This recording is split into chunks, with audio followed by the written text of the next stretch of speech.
امریکی صدر Donald Trump پہلے غیر ملکی دورے پر سعودی عرب پہنچ گئے۔ ایئرپورٹ پر ولی عہد محمد بن سلمان نے پرتپاک استقبال کیا، اعلیٰ حکام سے امریکی صدر کا تعارف کروایا۔ صدر ٹرمپ سعودی قیادت سے ملاقات اور خلیج تعاون کونسل کے خصوصی اجلاس میں شریک ہوں گے۔ دورے کا مقصد سعودی عرب کے ساتھ وسیع سرمایہ کاری معاہدے کو حتمی شکل دینا ہے۔ صدر ٹرمپ قطر اور متحدہ عرب امارات کو جائیں گے۔ 6 اور 7 مئی کے دوران بھارتی اشتعال انگیزی سے 40 شہری شہید ہوئے، 7 خواتین اور 15 بچے بھی شامل۔ 10 خواتین اور 27 بچوں سمیت 121 شہری زخمی ہوئے۔ مادر وطن کے دفاع میں 11 جوان شہید اور 78 زخمی ہوئے۔ شہداء میں پاک فضائیہ کے اسکواڈرن لیڈر عثمان یوسف شامل۔ مارکہ حق کے دوران شہداء اور زخمیوں کی تفصیلات جاری۔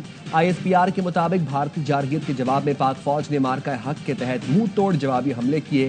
شہداء کی عظیم قربانیاں ان کی بہادری، لگن اور غیر متزلزل جذبہ حب الوطنی کی ایک لازوال مثال ہے جسے قوم ہمیشہ یاد رکھے گی۔ جوہری آپشن کبھی میز پر نہیں تھا۔ امریکی وزیر خارجہ نے پیغام دیا، بھارت لڑائی روکنے کے لیے تیار ہے۔ نائب وزیر اعظم اسحاق ڈار کا CNN کو انٹرویو، کہا بھارت نے دیکھ لیا اس کے ساتھ کیا ہوا، اسے علم ہو گیا تھا کہ کتنا سنگین نقصان ہو چکا۔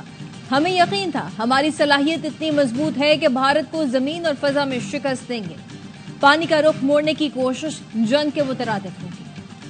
ملک کی فوجی تاریخ میں نیا باب رقم ہوا۔ مارکہ حق اور بنیان مرصوص میں ہر پاکستانی کا جذبہ قابل تعریف رہا۔ کوئی بھی دشمن پاکستان کی مسلح افواج کے عزم کو ختم نہیں کر سکتا۔ Army chief general Asim Munir کا دشمن کو 2 ٹوک پیغام، کہا شہریوں اور جوانوں کی بہادری اور قربانیاں پاکستان کی سلامتی کی بنیاد ہے۔ پوری قوم مسلح افواج کے ساتھ ہے اور بھرپور یکجہتی کا اظہار کرتی ہے۔ Army chief general Asim Munir کا کمبائنڈ ملٹری اسپتال راولپنڈی کا دورہ، آپریشن بنیان مرصوص اور مارکہ حق میں زخمی ہونے والوں کی عیادت کی۔ پاک بھارت حالیہ سیز فائر مختلف ممالک کی سفارتی کوششوں کا نتیجہ ہے۔ امریکی صدر ڈونلڈ ٹرمپ مسئلہ کشمیر کے حل کے خواہاں ہیں۔ وفاقی وزیر اطلاعات عطاء اللہ تارڑ کا غیر ملکی میڈیا کو انٹرویو، کہا بھارت نے پاکستان کو پانی کی فراہمی تاحال بند نہیں کی۔ 7 لاکھ بھارتی فوج کی موجودگی میں پہلگام واقع ہونا سیکیورٹی ناکامی ہے۔ پوری قوم افواج پاکستان کے ساتھ کھڑی ہے۔ پاکستان کی فتح روز روشن کی طرح عیاں ہے۔ آپریشن بنیان مرصوص کی شاندار کامیابی، وزیر اعظم کا ہر سال 10 مئی کو یوم مارکہ حق منانے کا اعلان، کہا یوم مارکہ حق ہر سال جوش و خروش اور ملی وحدت کے جذبے سے منایا جائے گا۔ 16 مئی جمعے کو خصوصی نوافل ادا کیے جائیں گے۔ شہداء کے ورثاء کو 1 کروڑ، زخمیوں کو 10 سے 20 لاکھ روپے دیے جائیں گے۔ مسلح افواج کے شہداء کے ورثاء کو رینک کے حساب سے 1 کروڑ سے زائد رقم دی جائے گی۔ پاک افواج کے ہر شہید کی ایک بیٹی کی شادی کے لیے 10 لاکھ روپے میں میرج گرانٹ دی جائے گی۔ ورثاء کو گھر کی سہولت کے لیے رینک کے حساب سے 2 سے 4 کروڑ تک دیے جائیں گے۔ افواج پاکستان میں زخمیوں کو 20 سے 50 لاکھ روپے فی کس دیے جائیں گے۔ پاکستان کا آپریشن بنیان مرصوص کی کامیاب تکمیل کا اعلان، 22 اپریل سے 10 مئی تک مارکے کو مارکہ حق کا نام دیا گیا۔ ISPR کے مطابق 10 مئی کا آپریشن بنیان مرصوص کا آغاز کیا۔ بھارتی جارحیت کا جواب دے کر اپنے شہیدوں کے خون کا بدلہ لیا۔ آپریشن میں بری، فضائی، بحری اور سائبر فورسز کی مربوط کارروائی نے دشمن کو عبرتناک سبق سکھایا۔ دشمن کی وہ تنصیبات تباہ کی گئیں جو پاکستانی شہریوں کو نشانہ بنانے اور دہشت گردی میں ملوث تھیں۔ بھارتی توپ خانوں، مورچوں کو ایسے نشانہ بنایا کہ انہوں نے سفید جھنڈے لہرا دیے۔ افواج نے عوام سے کیا وعدہ پورا کیا۔ پاک افواج کا قوم سے بھی اظہار تشکر۔ ISPR نے کہا بطور سائبر و اطلاعاتی مجاہدین نے صف اول کا کردار ادا کیا۔ پاکستانی میڈیا بھارتی پروپیگنڈے کے خلاف سیسا پلائی دیوار بنا۔ وزیر اعظم، کابینہ، تمام سیاسی جماعتوں کے بھی حمایت پر شکر گزار ہیں۔ میں نے پاک بھارت جوہری تصادم رکوا دیا، دونوں سے کہا جنگ روکو، تجارت کرو۔ امریکی صدر ڈونلڈ ٹرمپ نے جنگ بندی کا فارمولا بتا دیا۔ واشنگٹن میں صحافیوں سے گفتگو میں بتایا تنازع بدترین ایٹمی جنگ میں بدل سکتا تھا، لاکھوں افراد اس میں مارے جاتے۔ دونوں ملکوں سے کہا جنگ نہ روکی تو امریکہ تجارت روک دے گا۔ پاکستان اور بھارت کی غیر متزلزل، طاقتور اور ذہین قیادت حالات کی سنگینی کا ادراک رکھتی ہے۔ دونوں ملکوں نے جنگ روکنے پر آمادگی ظاہر کی۔ امریکی صدر نے پاکستان سے تجارت کا اعلان کرتے ہوئے کہا جلد پاکستان کے ساتھ تجارت پر بات چیت کریں گے۔ پاکستان سٹاک مارکیٹ میں کاروبار کا مثبت آغاز 2769 پوائنٹس کے اضافے سے 100 انڈیکس نے 1,20,000 کا سنگ میل عبور کر لیا. انڈیکس اس وقت 1,17,695 پوائنٹس پر ٹریڈ کر رہا ہے.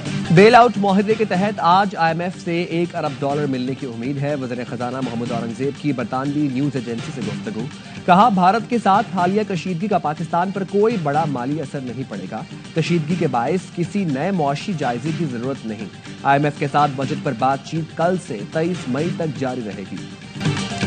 بلاول بھٹو نے بیانیے کی جنگ میں ایک محاذ سنبھالے رکھا. رہنما پیپلز پارٹی شہری رحمان کہتی ہیں مسلح افواج نے دشمن کے مذموم مقاصد مٹی میں ملا دیے. جنگ میں بھارت نے بہت کچھ کھویا، اس لیے مودی سرکار بوکھلاہٹ کا شکار ہے. ہم ڈائیلاگ پر یقین رکھتے ہیں لیکن کشمیر پر کوئی سمجھوتا نہیں ہو سکتا. 37 معاہدے پر بھی بات چیت ہوگی. امریکی صدر ڈونلڈ ٹرمپ پہلے غیر ملکی دورے پر سعودی عرب پہنچ گئے. ریاض میں سڑکیں سعودی اور امریکی جھنڈوں سے سجا دی گئی. ڈونلڈ ٹرمپ قطر متحدہ عرب امارات بھی جائیں گے. سعودی ولی عہد محمد بن سلمان کی زیر صدارت کابینہ اجلاس میں امریکی صدر کے دورہ سعودی عرب کا خیر مقدم. اس امید کا اظہار کیا گیا کہ سعودی عرب اور امریکہ مستقبل میں مل کر کام کریں گے. صدر ٹرمپ خلیج تعاون کونسل کے اجلاس میں بھی شریک ہوں گے. دنیا بھر میں پاکستانیوں کا سر فخر سے بلند کرنے پر پاک افواج کو ARY نیوز کا خراج تحسین. دیکھیے ARY نیوز کی خصوصی نشریات یوم تشکر آج رات 10:03 پر براہ راست.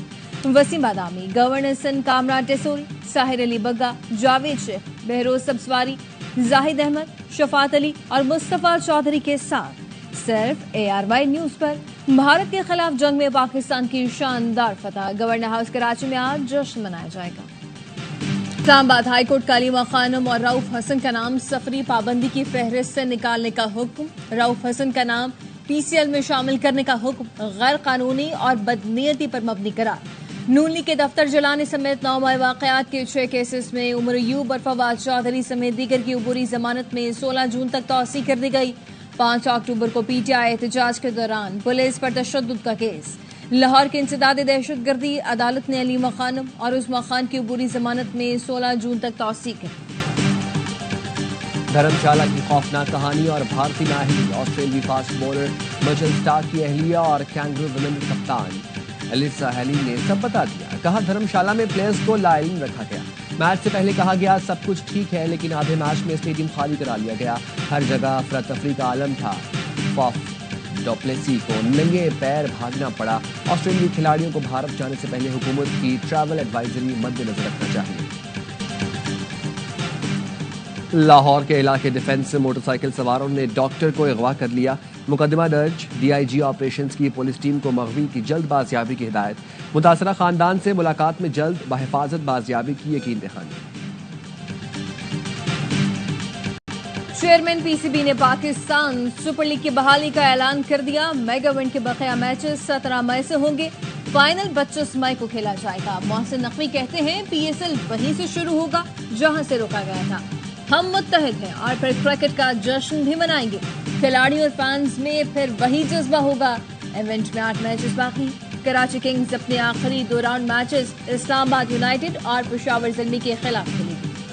نیوزی لینڈ کے سابق coach mic ہیسن Pakistan white ball team کے ہیڈ کوچ مقرر. 26 مئی سے ذمہ داریاں سنبھالیں گے.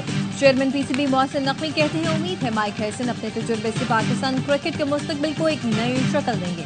مائک ہیسن PSL میں اسلام آباد یونائیٹڈ کے ہیڈ کوچ کی ذمہ داریاں سنبھال رہے ہیں.